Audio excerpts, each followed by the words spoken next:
Hanggang dito na lamang po ang sulat ko, Papa Dudut, at sana po ay mapili po ninyong i-area sa inyong programang Barangay Love Stories. Babasahin ko po lahat ng mga komento at suggestions ng mga kabarangay natin sa kung ano nga ba ang pwede kong gawin. Maraming salamat po and God bless sa inyong istasyon. Ang inyong forever kapuso at kabarangay, Rima. Nalilito pa rin sa live ang ating kabarangay. Ano kaya ang maipapayo mo sa kanya? Ibahagi mo yan sa ating comment section para mabasa rin niya. Ang mga kwento ng pag-ibig, kwento ng buhay at kwento ng pag-asa dito sa Barangay Love Stories. Love Stories.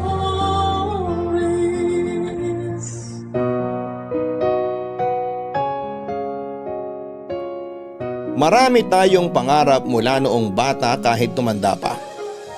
Pero ang mga ibang pangarap na binuo noong bata ay madalas nakakalimutan sa paglipas ng mga panahon. Minsan matanda na nang maalala o minsan ay talagang nabauna sa limot. Kaya mas maganda talagang ilista ang mga pangarap at plano sa isang bucket list. Tayo nang pakinggan ang maliit na pinagbulan ni Allen, isang lalaking taga-probinsya na nangarap at pinanghawakan ng pangarap sa hawak na listahan. Ang pinaka-goal niya ay ang ma-achieve ang lahat ng nasa listahan gamit lamang ang kanyang sipag, tiyaga at ang mabuting asal. Seryoso si Allen sa mga gustong marating, kaya kahit minamaliit pa siya ay hindi siya nagpapatinag. Sa bawat impyerno daw ay may langit. Kung si Emma ang impyerno sa buhay ni Allen, si Doreen naman ang kanyang langit dahil din sa mga salitang nagpapalakas sa kanya. Samahan akong alamin natin ang kwento ng buhay na literal na nagsimula sa ibaba paangat. Isa-isahin natin ang mga nakasulat sa isang bucket list. Dito lamang sa inyong paborito at nangungunang Barangay Love Stories.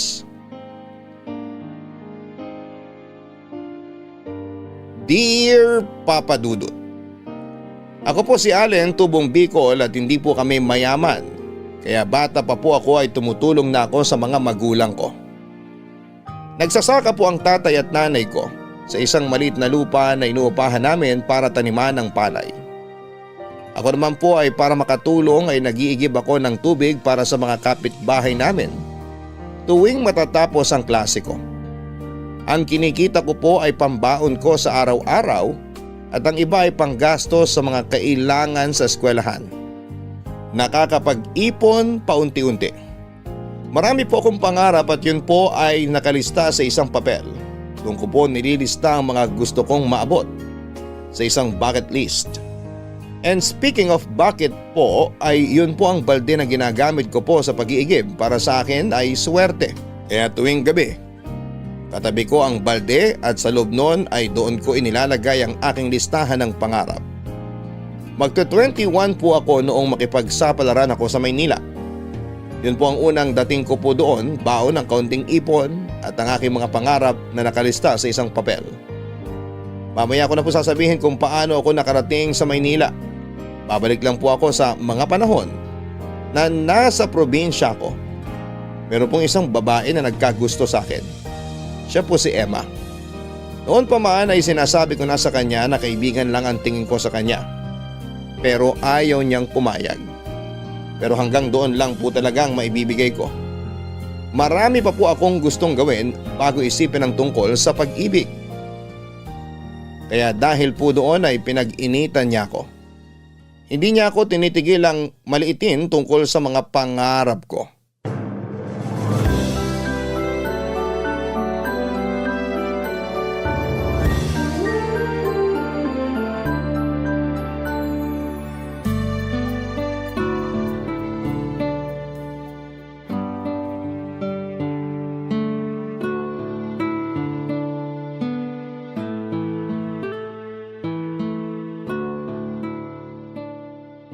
Yan? Uy! Ano to? Akin na yan. Sandali! Akin na sabi yan eh. Sige ka, pag nasaktan ako, ewan ko kung anong mangyayari sa'yo. Akin na kasi ang papel na yan. Bakit ba ayaw mo ipabasa? Ano ba to? Huwag mong pakialaman yan. Lumayo ka sa akin, sige ka. Layo!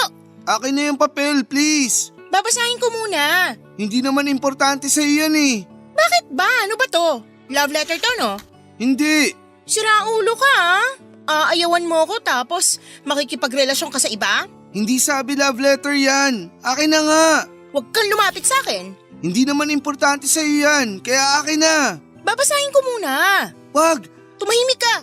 Huwag kang lalapit sa akin, ha? Diyan ka lang. Emma naman, please. Ano to? Ibalik mo na sa akin, please. Bucket list? Ang tanging bucket list na bagay sa'yo ay ang balde mo. Oo na, sige na. Akin na yan. Number 1. Makapunta sa Maynila.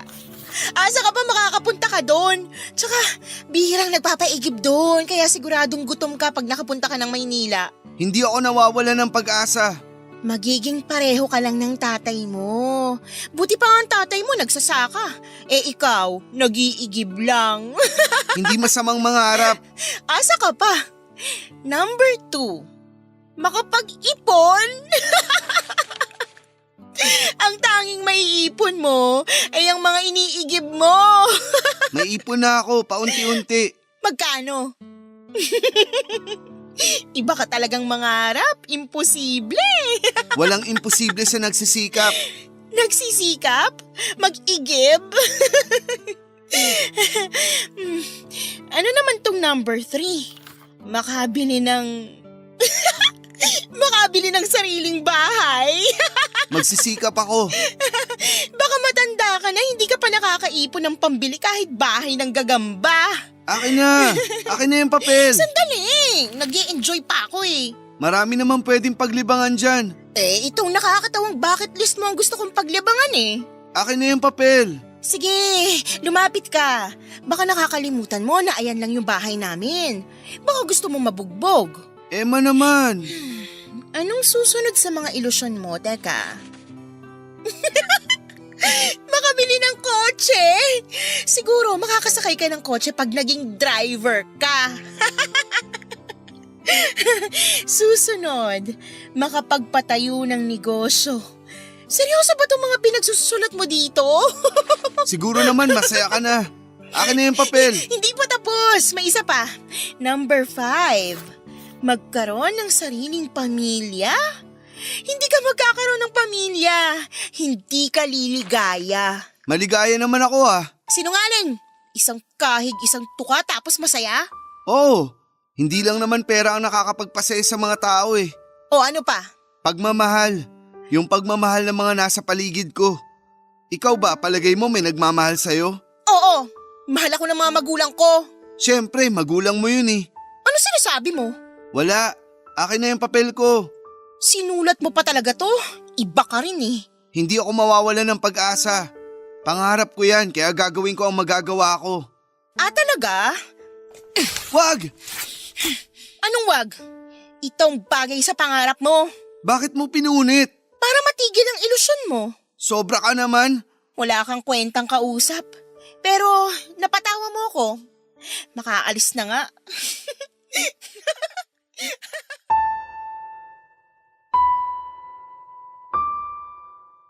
Papadudot ganun po si Emma sa akin. Hindi ko alam kung bakit sobrang galit niya sa akin. Madami namang ibang lalaki sa amin bakit ako ang pinag-iinitan niya. Pinunit niya man ang papel na listahan pero hindi niya mapupunit ang pangarap ko. Saka nasa utak ko naman yung mga nakasulat doon. Gusto ko lang talagang nababasa para may ma-checkan ako. Wala pa namang ma-checkan doon pero motivation ko kasi yun kapag nababasa ko. Hindi ako papadala sa mga pangmamaliit ni Emma, papadudot.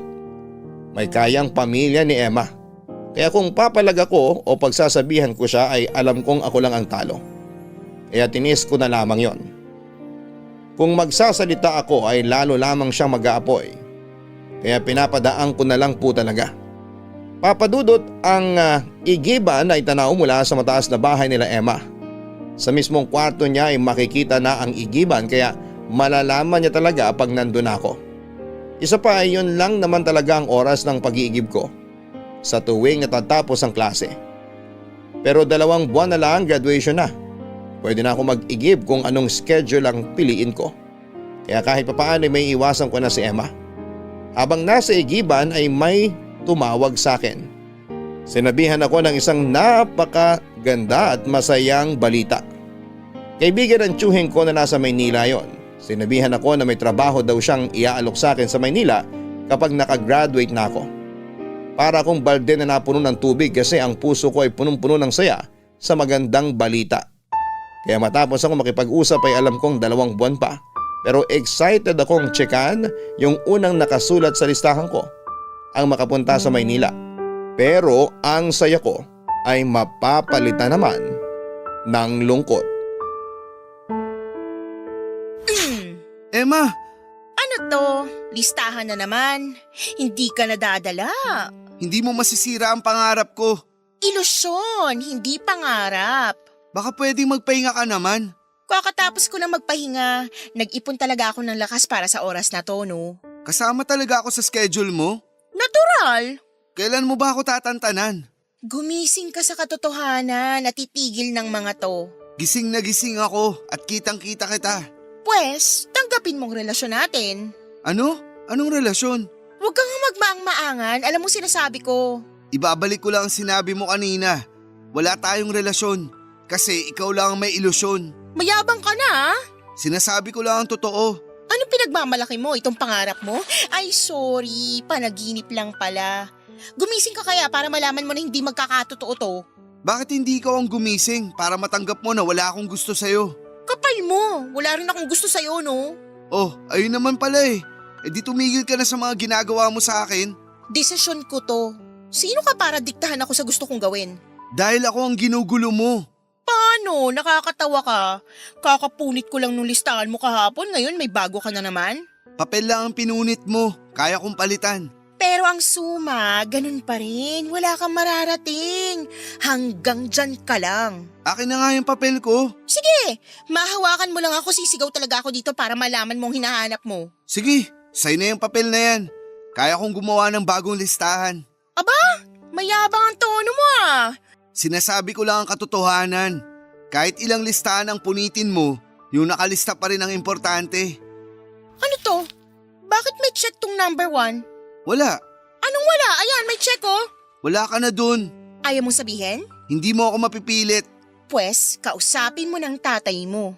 Bakit napasok si tatay dito? Kasi kakausapin ko ang daddy ko na wag nang paupahan sa inyo yung lupa namin para wala kayong pagtaniman. Huwag mong idamay ang tatay ko dito. O bakit? Anong gagawin mo? Bakit pati ang tatay ko idadawit mo sa mga ginagawa mo? Ako na lang. Pwede naman hindi mangyari yon. Basta, sabihin mo lang kung bakit may check tong number 1. Tsinekan ko lang. Ayaw mo sabihin? Sige, maghanap na kayo ng masasakahan nyo. Oo na, sasabihin ko na. Naghihintay ako. Tinawagan ako ng kaibigan ng chewing ko. May naalok na trabaho sa akin sa Maynila. Naniwala ka naman. Oo, Lalo mo akong pinasaya. Unang-una, hindi ka pa nakakapunta ng Maynila at sinikan mo na tong listahan mo. dahil sigurado ako matutuloy yan. Asa ka pa? Tigilan mo na kami. Huwag mo nang idamay ang tatay ko. Pinagbabantaan mo ba ako? Nakikiusap ako. Pwes lumuhod ka. Halikan mong pa ako. Pwede ko na bang makuha yung papel? Oo naman. O ayan, buuin mo na lang ulit ang pira-pirasong pangarap mo. Sobra ka talaga. Kulang pa yan. Hintayin mo pang mga kaya kong gawin. Papadudot manhid na ako kay Emma. Parang merienda ko na lamang ang pangmamaliit niya araw-araw. Kaya hinahayaan ko na lamang siya at gusto ko pong ang magpasalamat sa kanya kasi mas nagiging matatag ako at mas magporsigido pa sa mga pangarap ko. Hanggang sa dumating ang araw ng graduation. May maliit na salo-salo na hinanda ang mga magulang ko. Sinabi ko na wag na sana dahil gastos pa. Pero masaya sila sa pagtatapos ko. Masaya din naman ako kasi alam ko Na yun na po ang simula ng pag-usad ng mga nasa bucket list ko. Pipilitin kong matchekan lahat ng nakalista. Kung hindi man, at least ay gagawin ko din ang magagawa ko para may makamit kahit ilan man sa mga nasa bucket list ko. Ilang araw matapos ang graduation ko ay hindi ako tumigil sa pag-iigib. Pero hindi ko na dinadala ang listahan ko para wala nang punitin pa si Emma. Ganon pa din siya, walang humpay sa pangmamaliit niya sa akin. Bumababa talaga siya ng bahay para lang naitin ako. Pero noong malaman niyang tuloy na ang pagpunta ko sa Maynila ay bilang nagbago ang ihip ng hangin. Para siyang sinapian ng anghel sa sobrang bait. Papadudot na wala ang yabang ni Emma at nakikiusap siya sa akin na huwag na akong tumuloy sa Maynila. Saka ko na sinabi ang pasasalamat ko na kung hindi dahil sa kanya ay hindi ko pipilitin na matupad ang nasa unang listahan. Una, nakikiusap si Emma, tapos nagmamakaawa siya. Pero buo na ang loob ko. Saka matapos ang mga pangmamaliit niya na sinabi sa akin, saka pa ba ako maniniwala na mabait siya? Kaya ayon papadudot, para siyang biglang naging halimaw. Pinagbantaan na naman niya ako na hindi na ipapaupa sa tatay ko ang lupa nila para wala na kaming sasakahan. Papadudot, hindi na umubra ang pananakot ni Emma dahil inuulan po kami ng swerte noon. Yung kaibigan ng tatay na umuupa sa isang may-ari ng lupa para sakahan ay nakabili na ng sarili niyang lupa.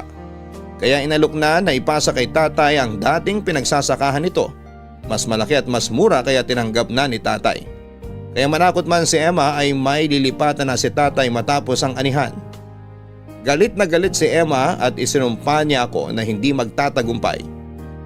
Sa isip ko na ako naman ang magdidesisyon kung magtatagumpay ba ako o hindi. Tuluyan na akong umalis. Sa Maynila naman ay napakabait naman ang kaibigan ng tiyuhin ko. Kasi makalipas ang 6 na buwan ay sinabihan niya ako na kung gusto kong maghanap ng ibang trabaho na bagay sa tinapos ko ay pwede daw. Hindi daw ako pipigilan. Sobrang natuwa ako noon at nagpapasalamat. Hindi nagtagal ay nakahanap ako ng trabaho. Nagpaalam na ako sa kaibigan ng tiyuhin ko at masaya niya akong pinayagan. Magandang nakuha kong trabaho. May pabahay pa ang kumpanya sa isang low-rise condo na pag-aari ng kumpanya at ang opisina ay katapat lang ng condo kaya tatawid lang ako. Napakalaki ng natitipid ko. Pangkain na lang ang ginagastosan ko kaya nakakapagpadala na ako sa bahay at nakakapag-ipon pa ako. Nung una ay ang pamilya ko at ang mga pangarap ko lang ang inspirasyon ko para magtagumpay. Pero hindi magtatagal ay madadagdagan pala ang inspirasyon ko. Good morning! Good morning! Ako si Allen. Dito ako nagtatrabaho. Ako si Doreen. May tutulong ba ako sa'yo? Ikaw ba ang welcoming committee? Palabiro ka pala. Masarap tumawa pag umaga. Nakakawala ng stress. Tama ka dyan. Pero ikaw palang tanggal na stress ko. Ano yon? Wala. Sabi mo may hinahanap ka? Meron. Aplikante ka ano? Ha? Naku, huwag kang kabahan. Hindi makakatulong yan sa interview mo. Tama naman. Bigyan kita ng tips. Para sa? Sa interview mo. Dapat matanggap ka dito kasi bagay na bagay ka dito. Bakit naman? Kasi mababait ang mga tao dito. Mukhang mabait ka. Paano mo nasabi? Sabi ng puso ko. Ano? Sabi ko, itsura mo pa lang halata namang mabait ka. But looks can be deceiving. Ako ba, mukhang mabait o salbahe? Hindi ako magbabase sa itsura. Pero sa pag-approach mo sa akin, halatang mabait ka. Salamat ha. Oh, ba't parang nabaliktad? Di ba ikaw dapat ang mag-assist sa akin? Oo nga pala, gusto mo itour kita sa buong opisina? Tour ba dapat agad? Ay, oo nga pala, may interview ka muna. Oo nga. Taga saan ka, Doreen? Diyan lang din, around Pasig. Ay, malapit lang pala dito. Pag natanggap ka na dito, paano ka papasok? Ha? Nakangiti. Palabiro ka talaga. Ibig kong sabihin, anong sinasakyan mo papunta dito? May kotse ako. Talaga? Ako, pangarap ko magkakotse eh. Pero uunahin ko muna magkabahay. Tama naman yun. Nagbabaon ka ba ng lunch o sa restaurant ka kakain kung dito ka na nagtatrabaho? Ako lang kasi mag-isa sa bahay, kaya wala rin time magluto. Kaya sa resto na lang ako kumakain. Ako kasi nagbabaon eh. Di bali, pag dito ka na nagtatrabaho, dadamihan ko ang lulutuin ko tapos hatian kita. Talaga? Oo naman, Ang bait mo naman. nagsishare lang. Galingan mo sa interview ah. Ay, teka. Hindi pa ba ito yung interview? Ha? Hindi pa. Kasi... kasi ang dami kong tanong. Sorry, nakukulitan ka ba? Hindi okay nga eh. Nare-relax ako para sa interview ko. Sana matanggap ka. Pero matatanggap ka. Ano ba talaga? Sana? O matatanggap talaga? Matatanggap ka talaga. Sana din ikaw na lang ang boss. Bakit? Para sigurado akong tanggap ako. Tanggap ka, maniwala ka sa akin. Salamat. Halika na, samahan kita sa HR. Ay, yung opisina ng presidente ang hinahanap ko. Presidente? Nitong kumpanya? Hindi, ng presidente ng fans club ni Ding Dong. Ang saya mo naman kausap. Tara na, doon ang HR office. Doon mo na lang ako ihatid sa office ng presidente. Nitong kumpanya. Seryoso ka? Oo.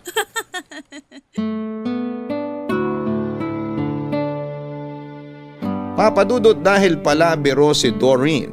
Akala ko ay nagbibiro lamang siya na sa opisina ng presidente siya pupunta. Sinakyan ko ang gusto niya pero may halong pagdududa.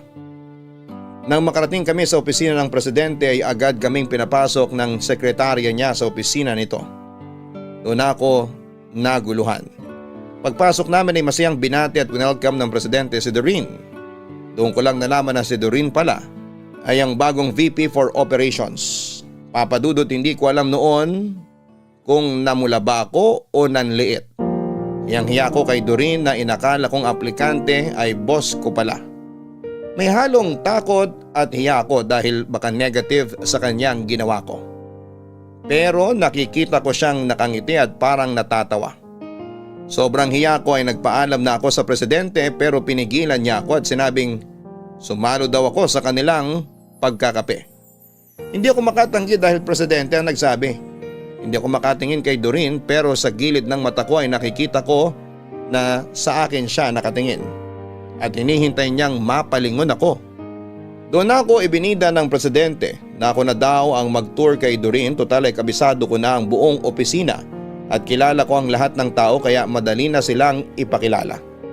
Hindi ko alam kung tatanggi ba ako o sasang-ayon. Sinabi pa ng presidente na madami daw akong maitutulong kay Doreen para mas makabisado na ang lahat sa opisina. Na kesyo magaling daw ako at masipag. Hindi ko na makuhang kiligin sa mga papuri kasi hiyang-hiya ako. May biglang kailangan silang kausapin kaya nakakuha ko ng pagkakataon na magpaalam. Kinabukasan naman ay pinipilit kong umiwas kay Doreen pero siya na mismo ang lumapit sa table ko. Allen! Doreen! Ma'am Doreen. Anong nangyayari sa'yo? Wala po. Anong po? Tanggalin mo yang po. Okay. Sorry, nakalimutan kong bumate. Good morning. Good morning, ma'am. Doreen na lang. Pero boss ko po kayo. Pwede naman yun. Ma'am na lang po. Sige, bahala ka. Okay po. Okay, ma'am. Tara, Po? samahan mo ko. Saan po? Mag-iikot dito sa opisina. Gusto ko din makilala yung iba. May ginagawa pa po kasi ako, ma'am. O, sinong nagpapagawa niyan? Sa office niyo po galing. Ano ba yan? Ay, mamaya na yan. Baka po kailangan na. Ako naman ang may kailangan yan. At hindi ko pa kailangan. Kasi... Tara na. Pero punta muna tayo sa pantry. Gusto ko muna magkape. Tara. Okay, ma'am. Nakilala ko na yung iba dito sa floor. Yung mga nasa ibang floor, di ko pa kilala eh. Sige, ma'am. Ayun po ang pantry. Ayan. Tara, magkape tayo. Sige po, kayo na lang. Nagkape ka na ba? Hindi pa po. Bakit parang nininervyos ka? Pasensya na, ma'am. Alam mo, huwag ka nang mahiya. Nag-enjoy naman ako sa conversation natin kahapon. Pasensya ka na kung sinakyan ko yung mga sinasabi mo ha. Pero hindi kita niloko ha. Natutuwa lang ako. Naalala ko kasi nung nag-apply pa lang ako dati. Kala ko nagalit kayo eh. Sinong kami? Sorry, akala ko nagalit ka eh. Bakit naman? Magpapasalamat pa nga ako sa'yo kasi naramdaman ko kagad na welcome ako dito. Ay, mababait naman ang mga empleyado dito. Kaya siguradong welcome ka. Saka isa pa, boss ka. Mainit na yata yung kape. Ako na ang magsasalin.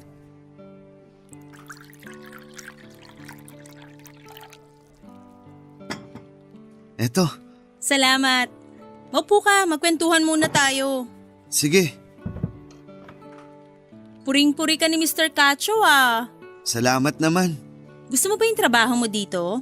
Sobra. Saka para sa akin, pagsipagan ko lang at galingan. Matsatsikan ko na ang mga nakasulat sa bucket list ko. Ano-ano bang nakasulat sa list mo? Eto. Medyo luma na yung papel. Papalitan ko na nga uli eh. Pwede ko bang mabasa? Okay lang. May check na tong number 1. Naku, ma-achieve mo lahat to. Maniwala ka sa akin. Sana nga. Kumusta ang pamilya mo? Maayos din naman sila. Nagpapadala pa din ako sa kanila kahit sinasabi ni nanay na ipunin ko na lang daw. Ang bait mo naman. Dapat lang naman na ibalik ko sa kanila ang lahat ng sakripisyo nila sa akin. Uy, ano ka ba? Bakit? Naiiyak ako sa sinabi mo. Ikaw talaga. Uy, seryoso ako nakakatuwa ka. Maswerteng mga magulang mo sa'yo. Mas maswerte ako sa kanila. Sana lang hindi sila ginugulo ni Emma. Sino si Emma? Taga sa amin.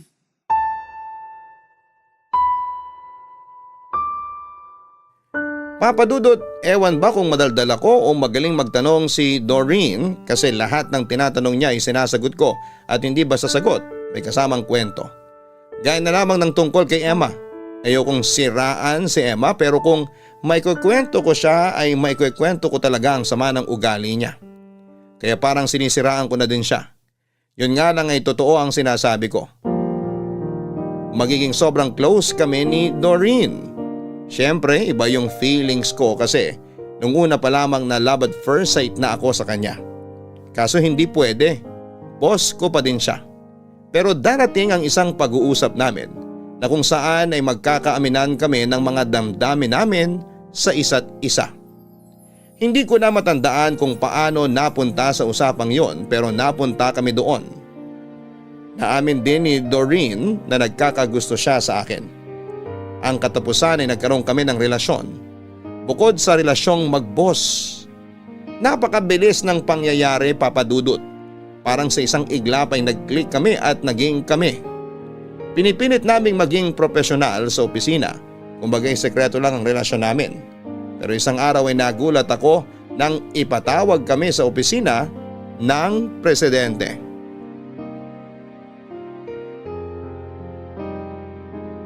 Papa Dudut, eksakto ang ikinakatakot ko kung bakit kami pinatawag ng presidente ng kumpanya.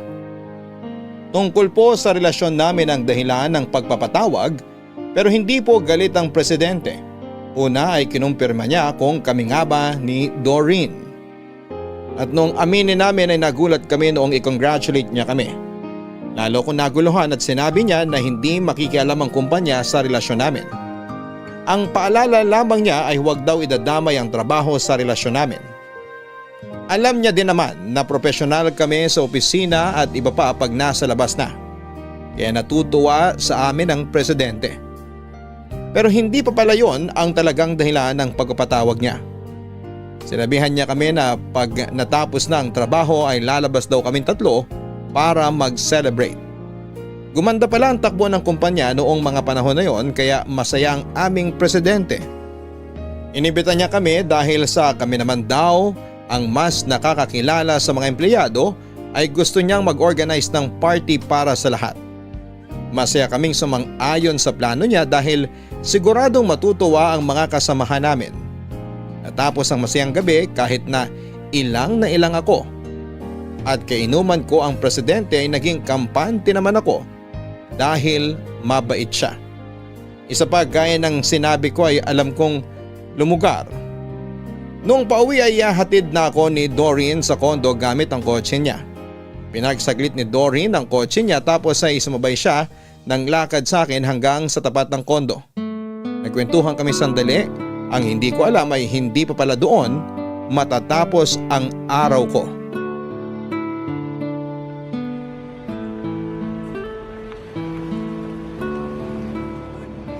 Salamat. Oh, saan naman? Sa paghatid. Ano ka ba? First time mo ako inatid kasi dyan lang naman sa tawid ang opisina natin. Actually, sa totoo lang, ito ang unang date natin. At kasama natin si Mr. Cacho. Pero masaya naman. Sobra. Ibang tao pala si Sir pag hindi siya boss, no? Oo, pero boss man siya o hindi, mabait talaga siya. Malaki ang utang na loob ko sa kanya. Drama ba to?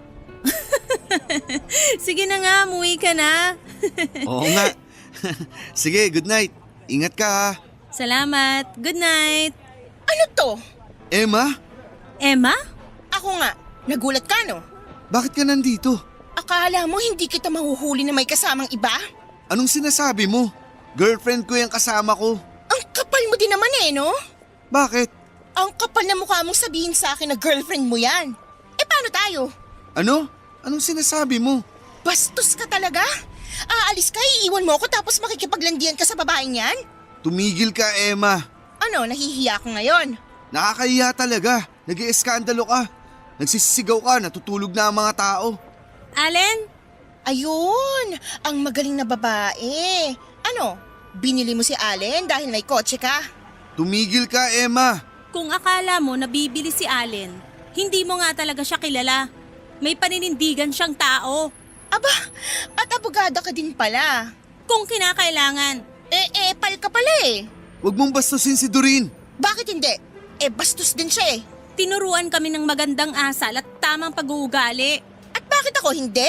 Bakit hindi mo sagutin yan? Bastos kang babae ka ah. Saang beer house ka ba napulot ni Allen? Sobra ka na, Emma. Ikaw, saang putikan ka ba umahon? Bastos ka talaga! Aray ko, bitiwan mo kamay ko. Sumusobra ka na, ha? Mananakit ka pa. Ako sinasaktan mo ah. O ano? Tatakutin mo na naman ako na ipapabugbog mo sa mga tauhan nyo. Wala kang tauhan ngayon dito kaya huwag kang magmalaki. Mga hayop kayo! Pinagtutulungan niyo ako? Nakakahiya naman yung ugali mo. Mas nakakahiya ka. Mga agaw! Anong inagaw ko? Magmamaang-maangan ka pa. Tigilan mo si Allen. Akin siya. Wow, pag-aari mo? Oo, Iba ka. talaga. Tara na, Doreen. Mabuti pa nga. Hindi na maganda ang amoy ng paligid dito eh. Baka pagkatao mong naaamoy mo. Oo nga eh. Nabalutan ng baho mo ang amoy ng mga pagkatao naming lahat na nandito. Anong sabi mo? Sige, subukan mo saktan si Doreen. Ano? Sasaktan mo na naman ako? Tatawag ako ng pulis. Mabuti pa nga, para mahuli ka na nila. Tara na, Doreen. Tara na. Hoy! Saan kayo pupunta? Mga hayop! Mga taksil! Mga basura! Papadudot kahit ganoon ang nangyari ay naiintindihan nito ni Doreen dahil naikwento ko na nga sa kanya si Emma. Noong gabing yon ay napatunayan ko kay Doreen na totoo ang lahat ng sinabi ko tungkol kay Emma dahil nagpakilala agad ito ng totoo niyang ugali. Doon ako pinatulog ni Doreen sa bahay niya pero magkahiwalay po kami ng kwarto. Ayokong abusuhin ang kabutihan ni Doreen kaya minabuti namin na maghiwalay muna kami ng tulugan. Pero hiyang-hiya ako sa mga kaopisina namin kasi pwedeng may nakarinig o nakakita noong pag-iiskandalo ni Emma sa tapat ng kondo na tinutuluyan namin. Hindi ko tuloy alam kung paano magpapaliwanag kung sakali kasi dahil kinakain na rin ako ng kahihiyan. Papadudot pinatawag uli kami ng presidente ng kumpanya at siguradong alam na niya ang ginawa ni Emma. Hindi ko din alam ang sasabihin pero pinagpaliwanag niya ako at nagulat naman ako nang sabihin niyang naiintindihan niya ang lahat. Pero nang sinabi nito na hindi na ako dapat doon tumira sa pabahay ng kumpanya ay natakot na ako. Ang dahilan pala niya ay dahil alam na ni Emma ang tinutuluyan ko kaya siguradong manggugulo na ito palagi. Dahil sobrang bait ng boss ko na yon at sa sobrang matulungin niya ay may sinabi siya na ikinagulat ko, Papa Dudut. Since nahigitan ko raw ang expectation ng kumpanya pagdating sa performance ko sa trabaho ay pasok na raw ako sa loan program ng kumpanya kung saan ay pwede na ako mag-loan ng bahay, lupa at kotse para rin daw makaiwas na kay Emma.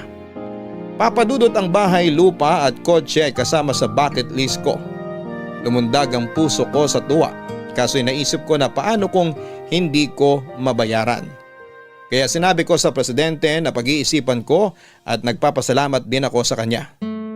Paglabas namin ng opisina ay kinausap ako ni Doreen, Papa Dudut.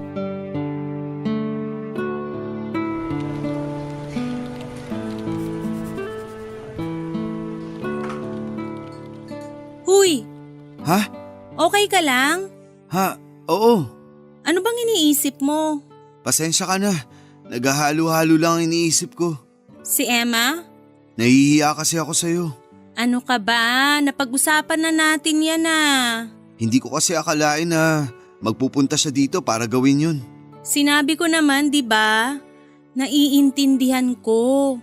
Lalo pa na pinatunayan niya kagabi na totoo yung mga sinabi mo tungkol sa kanya. Masama ba ako? Bakit naman? Parang naninira ako eh.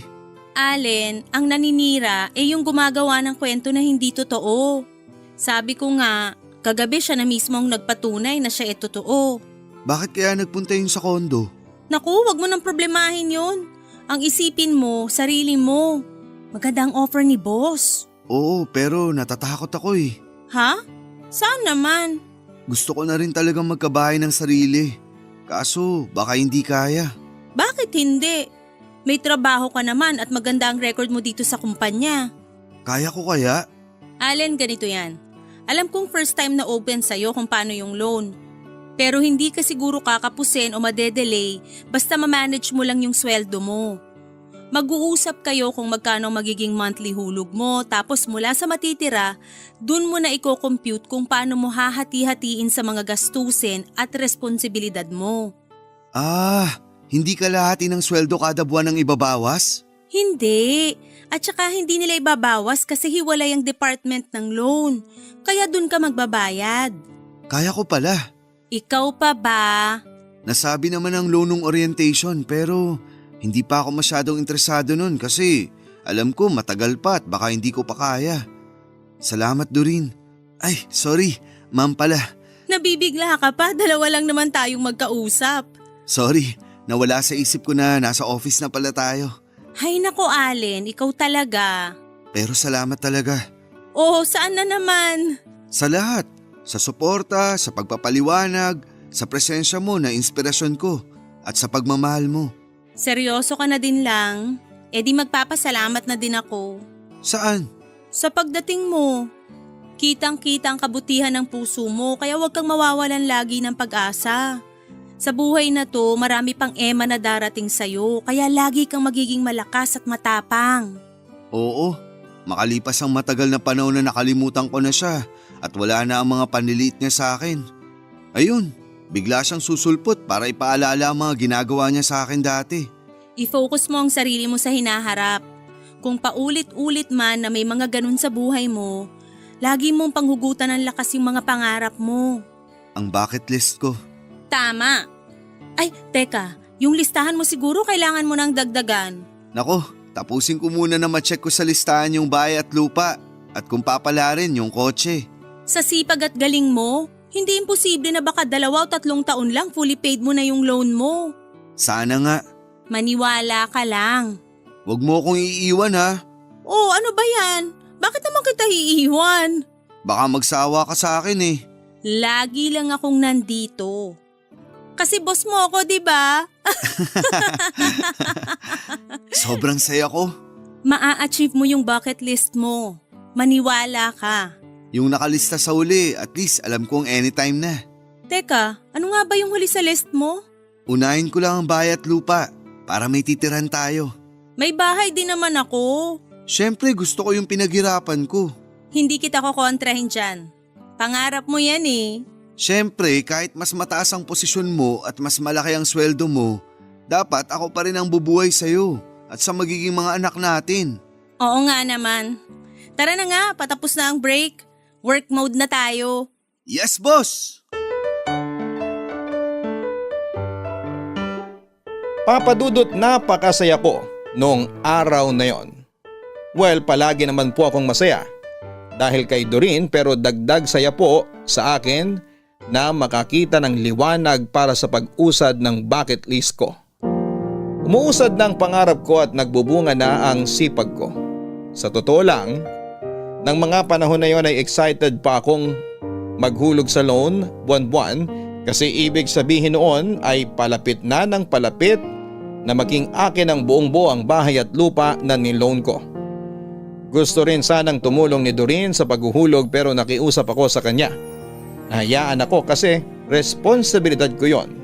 Nirespeto naman niya ang kagustuhan ko. Ang bilis ng panahon. Halos 1 taon na akong naguhulog at hindi naman ako kinapos. Papadudot nga pala, isingit ko lang, kasama sa expenses ko ang paminsan-minsang date namin ni Doreen. Hindi ko inahayaan si Doreen na siya ang magbayad kahit minsan, pero pinipilit niya ako na mag-share daw siya palagi. Para sa akin ay mas matatanggap ko ang ganong setup kesa siya ang magbayad ng buo. Pero hanggang kaya ko ay ako lang ang sumasagot ng mga date namin. Hindi naman maselan si Doreen kaya kahit saan lang kami ay ayos na sa kanya. Ang importante daw ay ang magkasama kami. Halos 1 taon nang masaya ang mga nangyayari kasi matapos nung araw ng iskandalo ni Emma ay hindi ko na siya nakita pa ulit. Pero sabi ng mga katrabaho ko na doon pa rin sa kondo tumutuloy ay nakakailang balik daw doon sa kondo si Emma. At tinatanong lahat ng pakiramdam niya na kasama ko sa trabaho. Tinaga ni Emma na mag-imbestiga ng ganon pero sinabi sa kanya na mga napagtanungan niya na hindi na ako doon nakatira at hindi nila alam kung saan ako lumipat hanggang sa magsawa siya. Napakaswerte ko lang na nalaman man ni Emma ang dating kondo na tinitirhan ko ay hindi naman niya nalaman kung saan ako nagtatrabaho. Samantala may mga kakilala ako sa probinsya na nagkukwento sa akin na ganun pa rin daw ang ugali ni Emma. Malakas pa rin siyang manlait, and speaking of probinsya, maganda't maayos na rin sina tatay at nanay sa Bicol. Maganda lagi ang ani. Parang napagpaga ng mala si tatay nung umalis sa lupa nila Emma. Pakiwari ko lang naman po, pero masaya ako sa nangyayari sa amin, Papa Dudut. Ayoko munang sabihin kina tatay at nanay na may hinuhulugan na akong bahay at lupa kasi gusto ko silang sorpresahin. Ayaw ko na ding patagalin ang tungkol sa amin ni Doreen kaya kinausap ko siya ng masinsinan.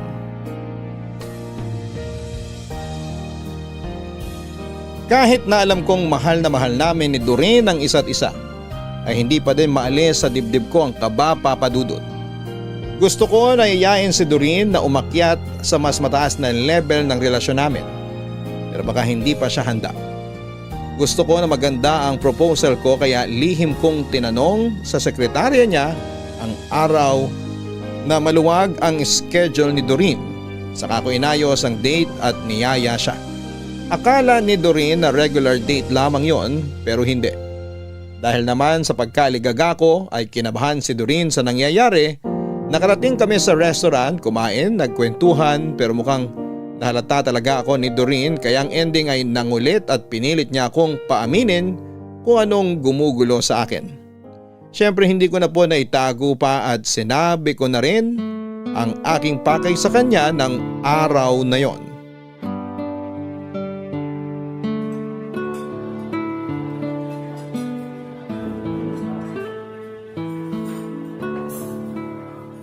Allen.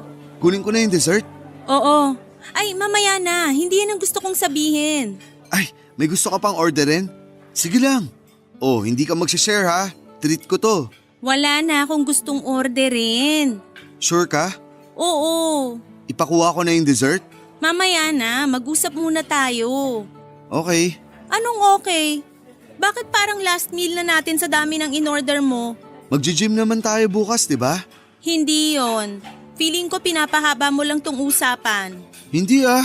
Allen, araw-araw tayong magkasama. sa trabaho at sa personal natin, kaya kilala na kita. Ano yon? Wala. Sige ka, naiinis na ako. Ito naman, hindi na malambing. So ano nga? Actually, kinakabahan ako. Sa akin pa talaga, Allen? Oo, Ano ba yan? Para naman akong iba? hindi naman. Makikipaghiwalay ka ba? Hindi ko gagawin yun. Sa totoo lang, may gusto talaga akong sabihin. Pero hindi yan. Ano ba yon? Doreen, Huy! Doreen, dahil nga araw-araw tayong magkasama, siguro naman parang mahigit pa sa 1 taon na ang pagkakakilala natin sa isa't isa. Doreen, yayayain na sana kita magpakasal. Ha? Pero kung hindi ka pa handa, maiintindihan ko. Hindi kita pinipressure. Ano ka ba? Siyempre oo ang sagot ko. Ang tagal ko nang hinintay yan. Talaga? Oo naman. Salamat, Doreen. Ano bang salamat? Ngayong nasabi mo na yan, may mga naisip na din ako na motive.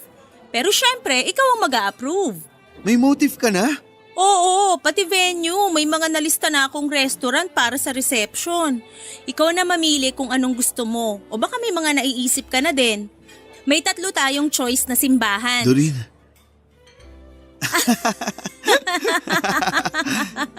Sorry, advance lang ako mag-isip. hindi. Masaya nga ako. Pero kailangan ko munang kausapin ang parents mo para mahingi natin ang blessing nila.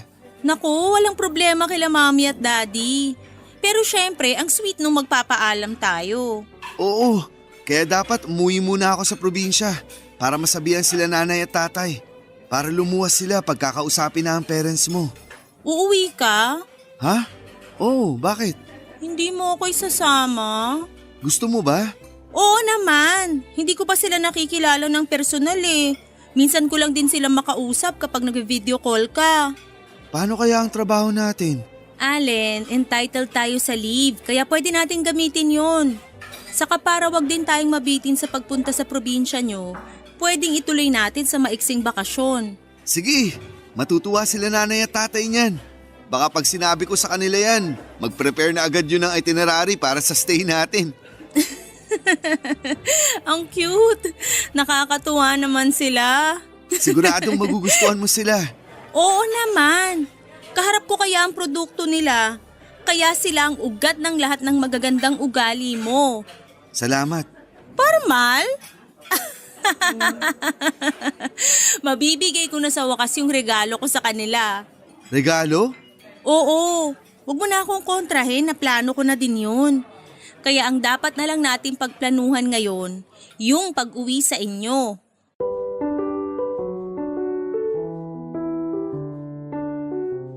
Papadudot magaling talagang magplano si Doreen. Sa opisina kasi siya ang nag-strategize kaya napaka-smooth ng takbo ng mga plano namin sa trabaho. Naiayos namin ang leave, ang presidente nga ay na-excite nung sabihin namin na mamamanhi ka na ako.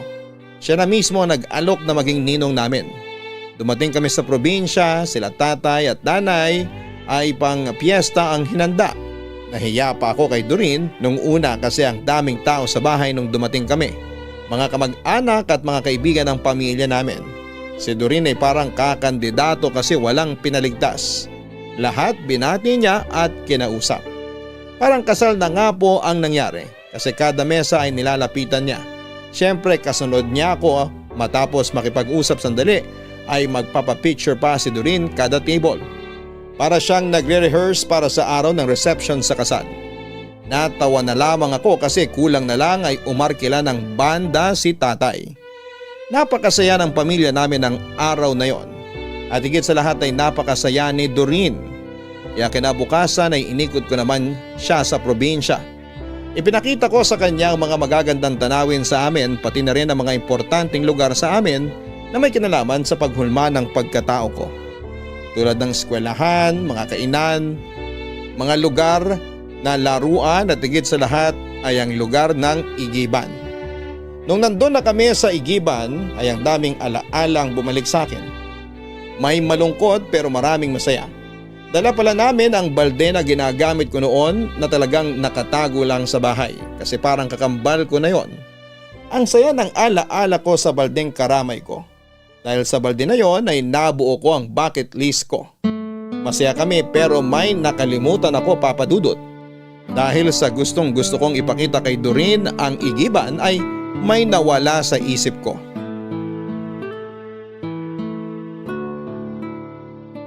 Ito yung sinasabi ko sa'yo, ang igiban. Madami na din nagbago pero nandiyan pa rin ang igiban. Wala pa kasi ako sa mundo, igiban na yan kaya masasabing landmark na yan dito. Dito ka pala nagsimulang mangarap? Oo, dito nga. Matanong ko lang, bakit nagpapaigib yung mga tao dito? Wala pa bang mga gripo sa mga bahay? Yung iba wala pero karamihan meron na. Kaso mahina ang daloy ng tubig kaya nag-iipon pa rin sila. Saka mabuti na rin yung ganun. Mabuti? Na mahina ang daloy ng tubig? Oo, kasi kung malakas ang daloy, edi walang magpapaigib, edi wala akong trabaho. Oo nga naman. Pero ngayon, maayos na ang daloy ng tubig dito. Sobrang alaala ko dito. Siguro mag-donate tayo para palagyan natin ng arko at bubong. Pero open lang yung dingding para lang siyang shed, ganon. Naisip mo talaga yan ha? Oo naman, bilang parangal sa igiban. Alam mo, binalak na dati yan. Lagyan ng bubong dito. Mas marami pa raw kasing mas dapat unahin sa mga proyekto dito kaysa ang bubong. Malilim naman dito kapag pasado 1:00 na yung katirikan ng araw. Kasi yung anino niyang malaking bahay dito, tumatama kaya may lilim dito.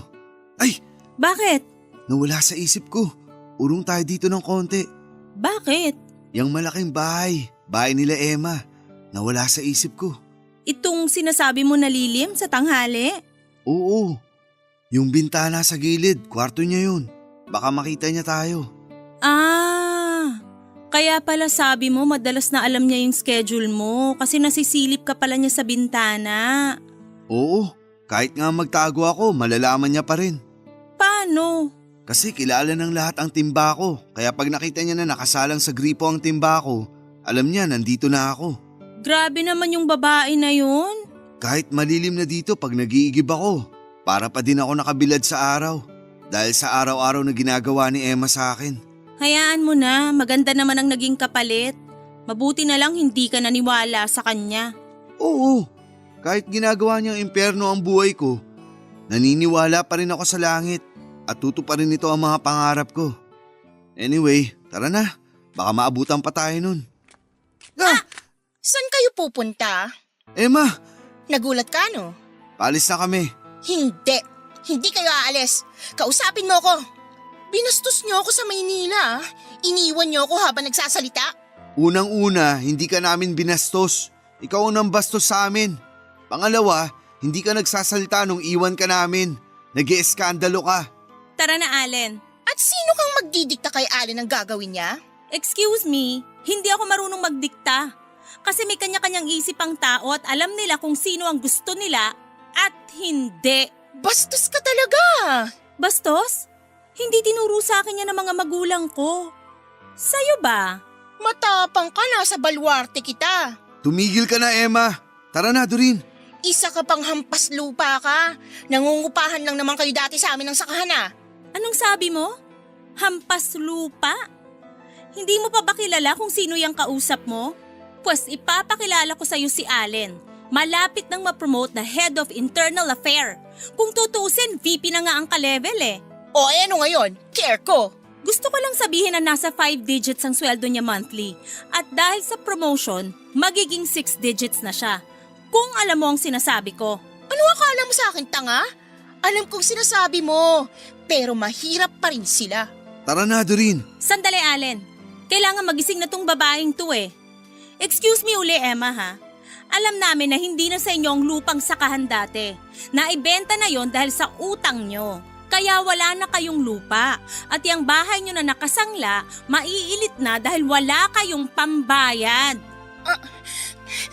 Isaksak mo sa baga mo yung si Allen.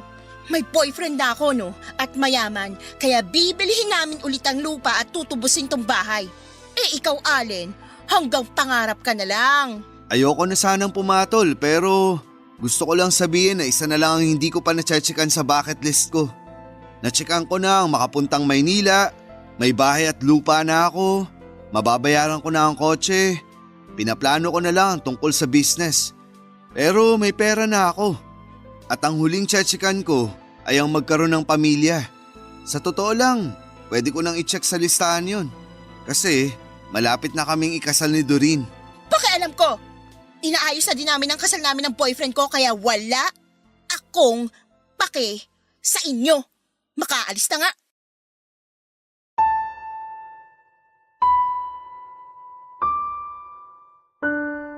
Papadudot na pangangako sa dami ng impormasyong alam ni Doreen tungkol kay Emma at sa pamilya niya.